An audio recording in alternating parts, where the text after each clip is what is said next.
যখন নিজের দেশই নিরাপদ থাকে না, যখন চারপাশের অস্থিরতা আর ভয় ঘিরে ধরে প্রতিটা মুহূর্ত, তখন পরিবার নিয়ে মানুষ ছুটে যায় আশ্রয়ের খোঁজে, একটি নতুন শুরুর খোঁজে। হ্যালো দর্শকবৃন্দ, স্বাগতম 15 মিনিট শোয়ে। আজ আমরা আলোচনা করব আলোচিত সিনেমা টুরিস্ট ফ্যামিলি, একটি সাধারণ পরিবারের গল্প যারা ভ্রমণে বের হয়নি আনন্দের জন্য নয়, বরং নিজেদের দেশের খারাপ পরিস্থিতি থেকে বাঁচতে বাধ্য হয়েছে অন্য দেশে পাড়ি জমাতে। কিন্তু নতুন দেশে গিয়েও তারা জড়িয়ে পড়ে অজানা পরিস্থিতি, সাংস্কৃতিক টানাপোড়েন আর অপ্রকাশিত ঘটনার জালে। চলুন দেখি। রাতের অন্ধকারে শ্রীলঙ্কার বর্ডার পেরিয়ে তামিলনাড়ুর উপকূলে এসে প্রবেশ করে 4 সদস্যের একটি পরিবার। বাবা ধর্মদাস, মা বাসন্তী, প্রথম ছেলে নিথু আর দ্বিতীয় মুরলি। শ্রীলঙ্কার অর্থনৈতিক মন্দার কারণে তাদের টিকে থাকা অনেক কষ্টসাধ্য হয়ে যাচ্ছিল। কোনো কিছুর কুল না পেয়ে শ্যালকের পরামর্শে তামিলনাড়ুতে চলে আসে। কিন্তু তামিলনাড়ুর উপকূলে ঢুকতেই তারা তামিলনাড়ুর বর্ডার পুলিশের সামনে পড়ে যায়। পুলিশ তাদের জিজ্ঞাসাবাদ করলে ধর্মদাস সত্যিটা বলে দেয়। পুলিশ জানতে চায় তারা এখান থেকে কোথায় যাবে। ধর্মদাস জানায় তার শ্যালক প্রকাশে তাদের এখান থেকে নিয়ে যাওয়ার কথা। প্রকাশ বলেছিল সে এখানকার ময়লা ফেলবেন না সাইনবোর্ডের পেছনে দাঁড়িয়ে থাকবে, কিন্তু পুলিশ প্রকাশকে কোথাও দেখতে পাচ্ছিল না। ধর্মদাস বলে হয়তো প্রকাশ পুলিশ দেখে গিয়ে পড়েছে। পুলিশ আরেকটু খুঁজতেই প্রকাশকে খুঁজে পায়। সে একটা নৌকার পেছনে লুকিয়েছিল। অতঃপর পুলিশ সবাইকে গ্রেফতার করে নিয়ে যাচ্ছিল। যাবার পথে ধর্মদাস হেড কনস্টেবলকে আপত্তির বিনতি করে বলে শ্রীলঙ্কার অবস্থা খুব খারাপ, মাথার উপর তাদের অনেক ঋণ, তাই তারা বাধ্য হয়ে এখানে এসেছে। তিনি যেন দয়া করে তাদেরকে ছেড়ে দেন। ধর্মদাস পুলিশ কনস্টেবল ভৈরবের পা ধরে অনুরোধ করতে থাকলে এদিকে মাছ থেকে মুরলি হঠাৎ তার ব্যাগ থেকে একটা কুকুর বের করে ভৈরবকে দেখিয়ে বলে কুকুরটার নাম জেনি। 2 বছর আগে তার জন্মদিনে বাবা তাকে উপহার দিয়েছে। মুরলি ভৈরবকে জিজ্ঞেস করে এই কুকুরটা যদি আপনাকে দিয়ে দেই, আপনি এটার যত্ন নিয়ে ঠিকঠাক মতো খাওয়াবেন? ভৈরব জিজ্ঞেস করে আমি তোমার কুকুর কেন নিতে যাব? মুরলি বলে আপনি তো আমাদের শ্রীলঙ্কায় ফেরত পাঠিয়ে দেবেন। ওখানে আমাদের 3 বেলার খাবারই জোটে না। কখনো কখনো বাবা নিজের ভাগের খাবার আমাদেরকে খাইয়ে দেয়। পেটের খিদার জন্য আমরা জেনিকে অনেক সময় খাবার দিতে পারি না। সেও আমাদের মতো অনাহারে দিন কাটায়। আপনার কাছে থাকলে সে অন্তত পেট ভরে খেতে পারবে। ভৈরব জিজ্ঞেস করে তোমার কেন মনে হলো? মুরলি বলে আপনাকে দেখেই আমার দয়ালু বলে মনে হয়। জিপে ওঠার সময় আমার মামাকে জিজ্ঞেস করেছিলেন সে পানি খাবে কিনা। আপনি যদি একজন অপরিচিত মানুষকে পানি খাওয়াতে চান, তাহলে একটা অপরিচিত কুকুরকেও নিশ্চয়ই খাবার খাওয়াবেন। এটা শুনে ভৈরব হেসে ফেলে। মুরলির কথাতে সে খুব ইমোশনাল হয়ে পড়ে। এ সময় মুরলি আরো অনেক গল্প করে ভৈরবকে পটিয়ে ফেলে। ভৈরব মুরলির নাম জিজ্ঞেস করলে সে জানায় তার নাম আকাশ। তখন ভৈরব ইমোশনাল হয়ে বলে তার ছেলের নামও আকাশ, কিন্তু সে কথা বলতে পারে না। কথা বলতে পারলে হয়তো মুরলির মতো করেই কথা বলতো। এবার ভৈরব কনভিন্স হয়ে তাদেরকে বলে এখানে আসার পরে তোমরা আমাকে দেখোনি আর আমিও তোমাদের দেখিনি, এই বলে তাদেরকে নামিয়ে দিয়ে চলে যায়। পুলিশ চলে যাওয়ার পরে সবাই বিস্মিত হয়ে মুরলির দিকে তাকিয়েছিল। তারা মুরলিকে জিজ্ঞেস করে সে এই কুকুরটা কোথায় পেল। পুলিশ জানায় সে কুকুরটা উপকূলে কুড়িয়ে পেয়েছে। এই কথা শুনে প্রকাশ চমকে উঠে বলে তার মানে কুকুরটা ধর্মদাস মুরলিকে গিফট দেয়নি। আসলে মুরলি ভৈরবকে যে গল্পটা শুনিয়েছিল তা সবই ছিল বানানো। পরিস্থিতি সামলানোর জন্য ভৈরবকে ইমোশনাল করতেই তার এই কারবার। ধর্মদাস জিজ্ঞেস করে মুরলি ভৈরবের ছেলের নাম জানলো কিভাবে। মুরলি জানায় সে ভৈরবের হাতের ট্যাটুতে আকাশ লেখা দেখেছে, অথচ তার ইউনিফর্মে ভৈরব লেখা ছিল, তাই সে আন্দাজ করেছিল। ধর্মদাস জিজ্ঞেস করে বাই চান্স তার ছেলের নাম যদি আকাশ না হতো তাহলে কি করত? তাহলে সে বলতো তার বাবার নাম আকাশ। এই বলে সে নতুন গল্প পেতে দিত। এইটুকু ছেলের এত বুদ্ধি দেখে সবাই অবাক হয়ে যায়। এরপর প্রকাশ তাদেরকে নতুন ঠিকানায় নিয়ে যায়। ধর্মদাস খুব সহজ সরল ভালো একজন মানুষ। সে মানুষের কিংবা পরিবেশের ক্ষতি হোক তা সেটা কখনোই চাইতো না। তাই গাড়িতে থাকাকালীন যখন তারা খাবার খেয়ে আবর্জনা বানিয়েছিল সেগুলো গাড়ি সাইড করে রেখে ডাস্টবিনে ফেলে দেয়। পরবর্তীতে প্রকাশ তাদেরকে তামিলনাড়ুর কেশবনগর কলোনিতে নিয়ে আসে। এখানে সে তাদের জন্য একটা বাড়ি ভাড়া করেছে। প্রকাশ সতর্ক করে দিয়ে বলে এই কলোনিটা অনেক বড়, তবে এখানকার মানুষেরা কেউই মিশুক না, তাই এদের থেকে বাসন্তীকে দূরে দূরে থাকতে বলে। পাশাপাশি প্রকাশ সেই বাড়ির বাড়িওয়ালার ব্যাপারেও কিছুটা ধারণা দেয়। প্রকাশ বেশ কয়েকবার এ বাড়িতে এসেছে। প্রতিবারই বাড়িওয়ালার বউ এবং মেয়ের সাথে দেখা হয়েছে। বাড়িওয়ালার সাথে তার এখনো দেখা হয়নি। এছাড়া তিনি কি করেন সে যতবারই জানার চেষ্টা করেছে প্রতিবারই কোনো না কোনো ঝামেলায় কথাটা আর শোনা হয়নি। এরপর তারা বাড়ির ভেতরে ঢোকার সিদ্ধান্ত নেয়। তারা গেট দিয়ে ভেতরে ঢোকার সময় পেছন থেকে একজন বৃদ্ধা মহিলা সৃজা ডাক দিয়ে জিজ্ঞেস করে তারা এখানকার নতুন প্রতিবেশী কিনা।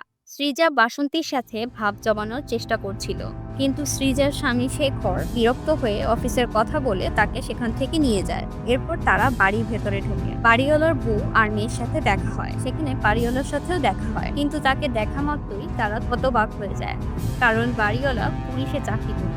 বাড়িওয়ালা ইন্সপেক্টর রাঘবান ধর্মদাসের সামনে এসে হাত বাড়িয়ে দিলে ধর্মদাস সোফাতে বসেই হাত মেলায়। এতে তিনি বিরক্ত হয়ে বলে, কেউ দাঁড়িয়ে হাত মেলালে অন্যজনকেও দাঁড়াতে হয়, এই সাধারণ ভদ্রতাটুকু জানেন না? ধর্মদাস লজ্জা পেয়ে মজার ছলে বলে, আমি দাঁড়ালে আমার ঠোঁটের সাথে আপনার ঠোঁট লেগে যাবে, এই জন্য দাঁড়াচ্ছি না। রাঘবান খেয়াল করে সে ধর্মদাসের গা ঘেঁষে দাঁড়িয়ে আছে, তাই বিব্রত হয়ে সে কয়েকবার সরে দাঁড়ালে ধর্মদাস দাঁড়িয়ে যায়। ধর্মদাসের কথায় শ্রীলঙ্কার তামিল ভাষার টান ছিল, তাই রাঘবান সন্দেহবশত বলে, তুমি তো এখানকার অধিবাসী না, তাহলে তুমি কোথা থেকে এসেছো? তোমার দেশের বাড়ি কোথায়? এবার সবাই ঘাবড়ে যায়। ধর্মদাস কি উত্তর দেবে ভেবে পাচ্ছিল না। তখন রাঘবান একটু ভাবতে বলে, বুঝতে পেরেছি, তোমরা কেরালা থেকে এসেছো, তাই না? রাঘবানের কথা শুনে ওরা একটু স্বস্তি পায় এবং তার সাথে তাল মিলিয়ে তাই বলে। তাই রাঘবান আর সন্দেহ না করে তাদেরকে বাড়িতে ঢোকার অনুমতি দিয়ে বেরিয়ে যায়। পরবর্তীতে প্রকাশ সবাইকে সতর্ক করে দিয়ে বলে তারা যেন এখন থেকে নিজেদের ভারতীয় বলে পরিচয় দেয়। সে সবার জন্য ভারতীয় আইডেন্টিটির ব্যবস্থা করে দেবে, আর তারা যেন এখানকার নিয়ম কানুন আর লোকাল ভাষা শিখে নেয়। লোকাল ভাষা আয়ত্ত করার আগ পর্যন্ত তারা যেন বেশি একটা কারোর সাথে কথা না বলে, তা না হলে তাদের ধরা পড়ে যাওয়ার চান্স থাকবে।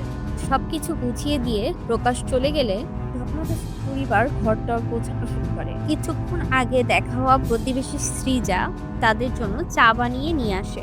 সৃজা তখন বলে তার স্বামী তেমন মিশুক না, তাই নিজেরও তার কারোর সাথে কথা বলার সুযোগ হয় না। তবে বাসন্তীকে দেখে তার খুব ভালো লেগেছে, তাই বাসন্তী সৃজাকে বলে তার যখন ইচ্ছা হবে সে যেন গল্প করতে চলে আসে। সবাই নতুন পরিবেশে নিজেদের গুছিয়ে নেওয়ার চেষ্টা করছিল, তবে নিথু সবসময় আপসেট হয়ে থাকতো। আসলে সে এখানে আসতেই চায়নি, বাবার প্রেসারে পড়ে সে এখানে এসেছে। সবচেয়ে বড় কথা, শ্রীলঙ্কাতে সে তার গার্লফ্রেন্ডকে ফেলে এসেছে, ওর জন্যই সে সবসময় মন খারাপ করে থাকে। এদিকে ধর্মদাস একটা কাজ খোঁজার চেষ্টা করছিল, কিন্তু তেমন কোনোই কাজ পাচ্ছিল না, তাই জীবিকার তাগিদে বাধ্য হয়ে সে স্ত্রীর একজোড়া চুড়ি বিক্রি করে দেয়। ধর্মদাস বাহিরে গেলে আশেপাশের প্রতিবেশীদের খেয়াল করত, কিন্তু কেউ তাকে পাত্তাই দিত না। তাদের এক প্রতিবেশী ছেলেকে খেয়াল করত, সে সব সময় নেশা করে মদের বোতল বারান্দা থেকে পথে ফেলে দিত। এতে কলোনির লোকজন তাকে প্রতিদিন ডেকে অনেক বকাঝকা করত। এভাবে কয়েকদিন কেটে যায়। একদিন বাড়ির সামনে ধর্মদাসের সাথে রাঘবানের দেখা হয়। ধর্মদাস পুরনো জামা পরিয়েছে দেখে রাঘবান তাকে জিজ্ঞেস করে সে নতুন জামা এখনো পরেনি কেন। ধর্মদাস বুঝতে পারে না আজকে কি এমন দিন যে তাকে নতুন জামা পরতে হবে। রাঘবান আবারও জিজ্ঞেস করে, তুমি আসলে মালায়ালি তো?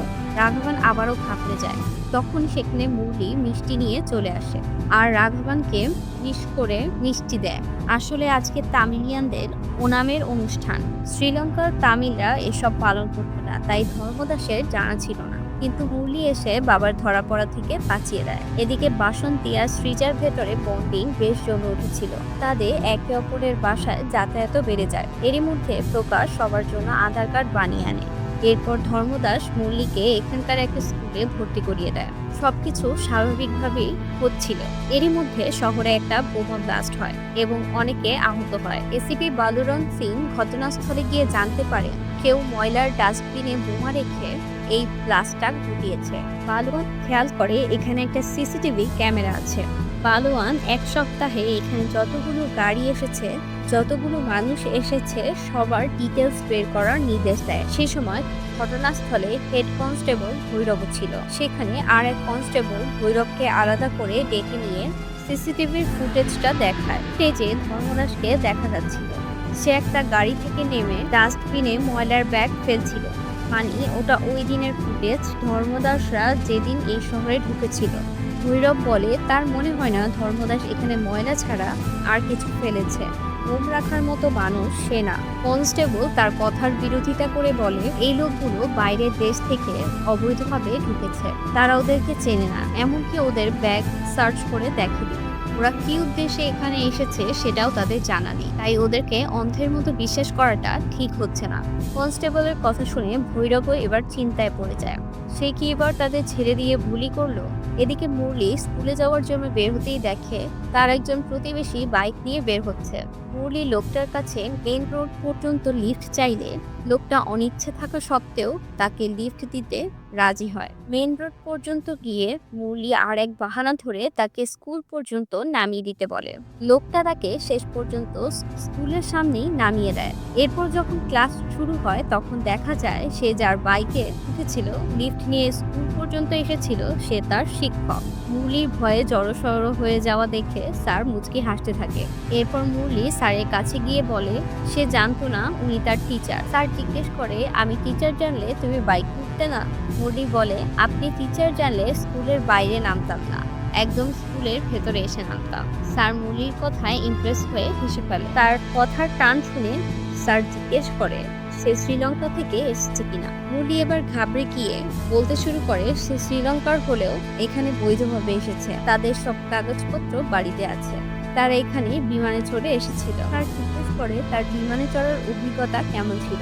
এ সময় মুরলির মনে পড়ে সে দুলতে দুলতে সমুদ্র পার হয়ে এখানে এসেছিল, সে কথা মনে পড়ে, কিন্তু এক্সপ্রেশন চেঞ্জ না করে সে স্যারকে বলে তার অভিজ্ঞতা অনেক ভালো ছিল। এভাবে স্যারের সাথে মুরলির ভালো ভাব হয়ে যায়। এদিকে ধর্মদাস এখনো কাজ ম্যানেজ করতে পারেনি। ধর্মদাস প্রকাশকে একটা ড্রাইভিং লাইসেন্স বানিয়ে দিতে বলে। তার পাশের বাড়ি প্রতিবেশী রিচার্ডের ড্রাইভার লাগবে, সে মাসে 30,000 টাকার বেতন দেবে। লাইসেন্স থাকলে ধর্মদাস চাকরিটা পেয়ে যাবে। প্রকাশ বলে ধর্মদাস এখানে এসেছে 1 সপ্তাহ হয়নি, সে এখনো পথঘাট কিছুই চেনে না, সে কিভাবে গাড়ি চালাবে। ধর্মদাস দ্রুত স্বরে এখানকার রাস্তা আর রুটের ডিরেকশন দিয়ে দেয়। এটা শুনে প্রকাশ বিস্মিত হয়ে যায় এবং লাইসেন্স করে দেয়। এরপর তারা রিচার্ডের বাড়িতে যায়। প্রথমে ধর্মদাসের পরিচয় জেনে নেয়। রিচার্ড জানায় সে ধর্মদাস 1 সপ্তাহের জন্য ট্রায়াল হিসেবে কাজে রাখবে। তার কাজকর্ম ভালো লাগলে তবেই তাকে পার্মানেন্ট কাজে রাখা হবে। ধর্মদাস জিজ্ঞেস করে 1 সপ্তাহ পরে যদি সে কাজটা না পায় তাহলে তাকে এই 1 সপ্তাহের বেতন দেওয়া হবে কিনা। রিচার্ড না বোধক উত্তর দিলে ধর্মদাস আর প্রকাশ দুজনেই মুখ কালো হয়ে যায়। এ সময় রিচার্ডের কাছে ফোন আসলে সে কথা বলতে উঠে অন্য রুমে চলে যায়। তখন বাড়ির কাজের লোক এসে তাকে সতর্ক করে দিয়ে বলে তার মালিক এমনই লোক, এখন পর্যন্ত অনেকেই চাকরির জন্য এসেছে, সে সবাইকে 1 সপ্তাহ ট্রায়ালে রেখে পরবর্তীতে আর কাজে রাখে না। তারপর রিচার্ড চলে এলে কাজের লোক কফি আনতে চলে যায়। ধর্মদাস বলতেই চাচ্ছিল সে এই অনিশ্চিত চাকরিটা করবে না, তখন কাজের লোক সে 1 টাইম কাপে করে কফি নিয়ে আসে। এটা দেখে রিচার্ড কাজের লোককে থামিয়ে বলে, আমার কোনো আত্মীয় বা বন্ধু এলে কি তাদেরকে কি 1 টাইম কাপে দেওয়া হয়? তুই যখন কাজের জন্য এই বাড়িতে প্রথম এসেছিলি তখন কি তোকে 1 টাইম কাপে চা দেওয়া হয়েছিল? তাহলে তুই ওদের জন্য 1 টাইমে কফি আনলি কেন? যা এখনই রেগুলার কাপে কফি নিয়ে আয়। রিচার্ডের ভেতরে মানবতা দেখে ধর্মদাস মুক্ত হয়। সে 1 সপ্তাহ ট্রায়ালে চাকরি করতে রাজি হয়ে যায়। প্রকাশ বাধা দিলেও সে তার কথা মানে না। এদিকে শেখর বাড়ি ফিরে দেখে তার স্ত্রী শ্রীজা অসুস্থ হয়ে ঘুমিয়ে পড়েছে, তাই শ্রীজাকে না ডেকে নিজেই বাড়িঘর পরিষ্কার করতে শুরু করে দেয়। এ সময় বাসন্তী শ্রীজার বাড়িতে গুড়ের পায়েস নিয়ে আসে।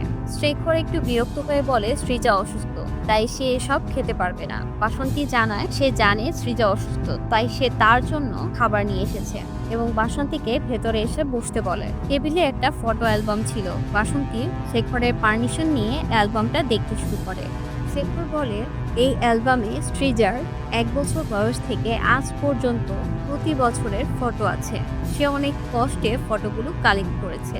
এই অ্যালবামটা শেখর তার জন্মদিনে উপহার দিতে চায়। অ্যালবামে শ্রীজা বা শেখরের কোনো আত্মীয়র ফটো ছিল না।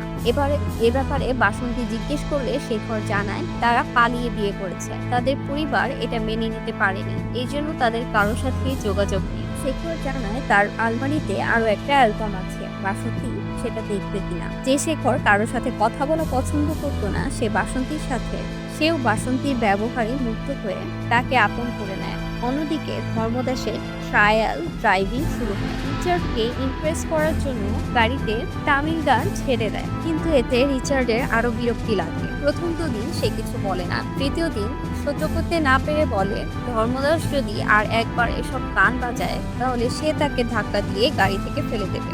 ধর্মদাস সাথে সাথে গান বন্ধ করে দেয়। ধর্মদাস বাড়ির সামনে রিচার্ডের গাড়ি পরিষ্কার করছিল, তখন একজন লোক হেঁটে যাওয়ার সময় বমির ওপর পা পড়ে স্লিপ করে পড়ে যায়। সে এবার অনেক রাগ হয়ে যায়, কারণ পাশে সেই মাতাল ছেলেটারই কাজ এটা। লোকটা বাড়ি থেকে ছেলেটাকে ডেকে ঠাস করে থাপ্পড় মেরে গালাগাল করে সেখান থেকে চলে যায়। তখন ধর্মদাস ছেলেটাকে বলে, আমি জানি না তোমার কি সমস্যা, তবে তোমার যদি কখনো সাহায্যের প্রয়োজন হয় তাহলে আমাকে বলতে পারো। ছেলেটা কিছু না বলে ভেতর ঢুকে দরজা লাগিয়ে দেয়। এদিকে এসিপি বলওয়ান সিং হাজতে একজন আসামিকে বেধড়ক পিটিয়েছিল, ফলে তার অবস্থা খুব খারাপ হয়ে যায় এবং তাকে হাসপাতালে নেওয়া হয়। আসামির অবস্থা খুব খারাপ দেখে টেনশনে বালোয়ানের মেজাজ খুব খারাপ হয়ে যায়। তার উপর সে জিজ্ঞেস করে বোমা ব্লাস্টের ঘটনার জন্য যে সিসিটিভি ফুটেজ চেক করার কথা বলা হয়েছিল সেগুলো কি হয়েছে। তখন কনস্টেবল বলে, অন্তত এখানে 20,000 দর্শনার্থী প্রতিদিন এখানে আসে, তাদের ডিটেক্ট করা কঠিন। তাছাড়া ক্যামেরার কোয়ালিটি ভালো না, এই জন্য তাদের সময় বেশি লাগছে। এটা শুনে বালোয়ান আরো রেগে যায়। কনস্টেবল মুরগান ধর্মদাসের ব্যাপারে বলতেই যাচ্ছিল, তখন ভৈরব তাকে থামিয়ে দিয়ে সাইডে নিয়ে আসে। মুরগান এবং আরেকজন কনস্টেবল আতঙ্কিত হয়ে বলে এই কেসটা হয়তো সিবিআই এর হাতে চলে যাবে। তখন ওরা ফুটেজ দেখলে তথ্য গোপন করায় তারাও বিপদে পড়ে যাবে, তাই তারা বালওয়ানকে স্মৃতিটা বলে দিতে চায়, কিন্তু ভৈরব তাদের আপাতত ম্যানেজ করে সামনে নেয়। এদিকে নিথু এখনো তার গার্লফ্রেন্ডের সাথে যোগাযোগ করার চেষ্টা করছিল, কিন্তু সে কোনো রিপ্লাই দিচ্ছিল না, তাই সে আপসেট। পরের দিনে দেখা যায় ধর্মদাস শিল্পীতে বের হচ্ছিল, বাসন্তী তাকে টিফিন দিচ্ছিল। এ সময় সৃজা এসে কাঁদতে কাঁদতে বিচলিত হয়ে বলে প্রতিদিন শেখর আগে ঘুম থেকে ওঠে, তারপর তাকে ডেকে তোলে, কিন্তু আজ শেখর ঘুম থেকে উঠছে না। সৃজা তাকে ডাকতে ভয় পাচ্ছিল যে ডাকার পরও সে যদি না ওঠে, তাই সে বাসন্তীকে শেখরের কাছে গিয়ে ডাক দিতে বলে। বাসন্তী আর ধর্মদাস রুমে গিয়ে শেখরকে ডাক দিতেই শেখর লাফ দিয়ে উঠে পড়ে, আর তারা এখানে কেন জিজ্ঞেস করে। তারা কারণটা জানালে শেখর একটু হেসে ফেলে। এরপর সে ড্রয়িং রুমে এসে সৃজার কাছে এসে দেখে সোফার ওপরে সৃজা নিথর হয়ে পড়ে আছে। এটা দেখে শেখরের বুকের ভিতর কেঁপে ওঠে। সে ধীরে সৃজার কাছে এসে সৃজাকে ডাক দেয়, কিন্তু সৃজা চোখ খোলে না। স্বামী মরে গেছে কিনা সেই আতঙ্কে সৃজা হার্ট অ্যাটাক করে দুনিয়া থেকে চলে যায়। সৃজা এবং শেখর তাদের একে অপরের দুনিয়া বলতে তারা নিজেরাই ছিল, তাই সৃজার মৃত্যুতে শেখর খুবই ভেঙে পড়ে। ধর্মদাস জিজ্ঞেস করে আত্মীয় স্বজনদের জানানো হয়েছে কিনা। শেখর বলে জানানোর মতো তেমন কেউ নেই, তবে সৃজার বাবা এখনো বেঁচে আছে, সে খবর পেয়ে এখানে আসছে। সৃজা এখানে কলোনিতে এতগুলো বছর কাটিয়েছে, অথচ তার শেষ বিদায়টা একদম ফাঁকা ফাঁকা হতো। এটা ধর্মদাস মানতে পারছিল না, তাই সে আশেপাশের সব বাড়িতে গিয়ে প্রতিবেশী সবাইকে খবর দেয়, সৃজার শেষকৃত্যে আসতে বলে। একটু পরে সবাই শেখরের বাড়িতে এসে ভিড় জমায়। সবাই নিজেদের মতো করে সৃজাকে শেষ বিদায় জানায়। এই কলোনির প্রতিটা অসামাজিক মানুষকে ধর্মদাস সমাজের কাঠগড়ায় দাঁড় করায়। এদিকে ধর্মদাস পরিবারের সাথে আলোচনা করছিল তার ড্রাইভিং এর 1 সপ্তাহ ট্রায়াল শেষ। রিচার্ড স্যার তাকে আগামীকাল পার্মানেন্ট করবে কিনা এই নিয়ে চিন্তা করছিল। তিনি ভাবছে সবই তো ঠিক করেই করেছে, স্যার হয়তো তাকে রেখে দেবে। পরের দিন ধর্মদাস রিচার্ড স্যারের বাড়ি গেলে বোকা হয়ে যায়, কারণ রিচার্ড স্যার তার স্বপ্ন এক নিমেষে ভেঙে দিয়েছে। রিচার্ড স্যার জানায় তাকে পার্মানেন্ট করা হবে না। ধর্মদাস জানতে চায় ঠিক কি কারণে তাকে বাদ দেওয়া হচ্ছে। রিচার্ড কোনো কিছু বলতে না চাইলে ধর্মদাস রেগে যায়। রেগে গিয়ে তাকে অনেক কথা শোনায় এবং বাড়ি ফিরে আসে। একটু পরে ধর্মদাসের বাসায় কুড়াল আর কুড়ালের মা আসে। কুড়ালের বাবা মা বাইরে যাবে, আসতে লেট হবে, তাই কুড়ালকে তাদের বাসায় রেখে যায়। অন্যদিকে অফিসার বলবানকে তার সিনিয়র অফিসার বলতে শুরু করে সে যদি সঠিক অপরাধীকে খুঁজে বের করতে না পারে তাহলে তারও চাকরি চলে যাবে। কনস্টেবল ভৈরব বলবান সিংকে সবকিছু বলে দেয়, কিভাবে ধর্মদাস তাদের পরিবারের সদস্যকে নিয়ে এই দেশে এসেছিল। তারা যেই ক্যাবে করে শহরে ঢুকেছিল সেই ক্যাবের ড্রাইভারকে খুঁজে বের করে দাসের ঠিকানা বের করে বলবান তার টিমকে নিয়ে সে জায়গায় পৌঁছে যায়। অন্যদিকে ধর্মদাসের পরিবার পুরো কলোনির সাথে খুব ভালোভাবে মিশে গিয়েছিল এবং কলোনির সকলকে তার নিজের আসল সত্যটা বলে দেয়। অন্যদিকে রিচার্ড দাসকে তার ড্রাইভারের জবটা দিয়ে দেয় আর তাকে 1 মাসের বেতন অ্যাডভান্স করে। রিচার্ড জানায় সে তাকে পরীক্ষা করছিল। সে আগেই বুঝতে পেরেছিল তারা শ্রীলঙ্কার অধিবাসী, তাই যাতে তারা নিজ থেকে সত্যিটা বলে সেজন্যই পরীক্ষা করছিল। পরবর্তীতে প্রতিবেশী সৃজার স্মরণে একটা পুনর্মিলনী হয়, আর সেখানে কলোনির প্রত্যেকটা মানুষই সৃজার সম্পর্কে কথা বলছিল। আর সবশেষে সেই কলোনির মাতাল ছেলেটাও আসে কথা বলতে। সবাই হতবাক হয়ে যায় আর ক্ষিপ্ত হয়ে যায়, কিন্তু পরবর্তীতে ছেলেটার কথাগুলো শুনে যেখানে সে বলতে থাকে আমার নেশা করার জন্য কলোনির সকলেই আমাকে পাগল বলতে থাকে, কিন্তু কোনোদিনই কেউ জিজ্ঞাসা করেনি আমি কেন নেশা করছি। আসলে আমার মা যখন এই দুনিয়া থেকে চলে যায় তখন আমি পুরোপুরিভাবে একা হয়ে যাই। আমি ভেবেছিলাম আমার জীবন হয়তো শেষ হয়ে গেছে।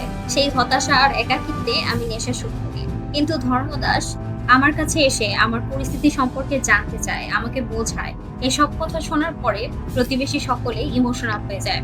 পরবর্তী সিনে দেখা যায় এসিপি ভালবান সেই কলোনির মধ্যে চলে যায় আর কনস্টেবল ভালবানকে নিয়ে কনস্টেবল ভৈরবকে প্রতিটা ঘরে নিয়ে গিয়ে এটি কি আসলে সেই পরিবার যাকে তুমি ছেড়ে দিয়েছিলে? কিন্তু সবগুলো পরিবারকে দেখে তিনি না বলে। সবশেষে ধর্মদাসের বাড়িতে গেলে ইন্সপেক্টর জিজ্ঞেস করে এটি কি সেই ফ্যামিলি? তখন ভৈরব আবারও না বলে।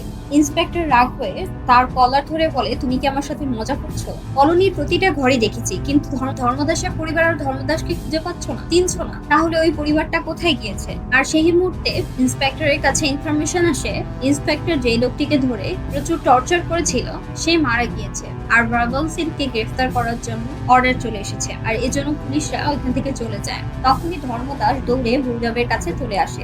ধর্মদাস জানতে চায় আপনি তো আমাকে চেনেন না, তারপর তাহলে আপনি কেন আমাকে এবং আমার পরিবারকে বাঁচিয়ে দিলেন? যার উত্তরে ভৈরব বলতে থাকে আমি তোমার পরিবারকে গ্রেফতার করতেই এসেছিলাম, কিন্তু এখানে এসে দেখি আমি জানতে পেরেছি তুমি আসলেই কতটা ভালো মানুষ। যখন আমরা প্রত্যেকটি ঘরেই যাই জিজ্ঞেস করতে, সেখানকার প্রত্যেকটা লোকই শ্রীলঙ্কার টানে অর্থাৎ তোমার ভাষার টানে কথা বলছিল, যাতে তোমার ফ্যামিলি ধরা না পড়ে। এরপর আমি বুঝতে পেরে যাই তোমার ফ্যামিলি কতটা ভালো হবে, কারণ তোমরা খুব কম সময়ে কলোনির মানুষদের সাথে মিশে গিয়েছো। তারা তোমাদের এত ভালোবাসে, এত বিশ্বাস করে। এমন পরিস্থিতিতে যদি আমি তোমাকে অ্যারেস্ট করিয়ে দিতাম তাহলে আমার পাপ হতো। যাওয়ার সময় ভৈরব ধর্মদাসকে ইঙ্গিত করে বলে কে বলেছে তুমি শরণার্থী? ধর্মদাস ঘুরে দেখে পুরো কলোনি তার পেছনে দাঁড়িয়ে আছে। ধর্মদাসের চোখে পানি চলে আসে। ধর্মদাসের মনে হচ্ছিল তার আর কোনো অপূর্ণতা নেই। আর এখানেই সিনেমাটা শেষ হয়। যদি ভিডিওটি ভালো লেগে থাকে লাইক দিতে ভুলবেন না। আপনার মতে পরিবারের সবচেয়ে কঠিন মুহূর্ত কোনটা ছিল? আরও এমন সিনেমা বিশ্লেষণ পেতে অবশ্যই 15 মিনিট শো চ্যানেলটি সাবস্ক্রাইব করুন।